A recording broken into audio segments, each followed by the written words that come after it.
ചോളം ദോശയ്ക്ക് സവോള, ഉപ്പ്, ഇഞ്ചി, പച്ചമുളക്, ഇത് ചോളം, ഇത് ഉഴുന്ന്, ഇതെല്ലാം കൂടെ മിക്സിയിലിട്ട് അരയ്ക്കാം. ചോളം ദോശയ്ക്ക് നല്ലപോലെ അരച്ചു. ഇനി ദോശ ഉണ്ടാക്കും. കല്ല് തീ വെച്ചു. ചൂടാകട്ടെ. ആണ് ചോളം ദോശ.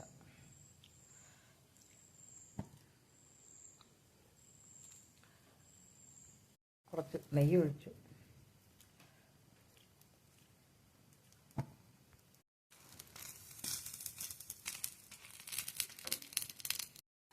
നല്ല മൊരിഞ്ഞ് വരുന്ന ചോളം ദോശ.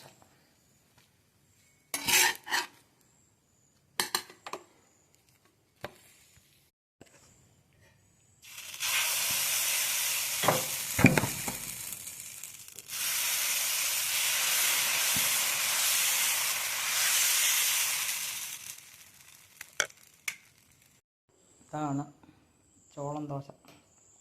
നല്ല സോഫ്റ്റ്. ഇത് ചമ്മന്തി. ചോളം ദോശയും ചമ്മന്തി.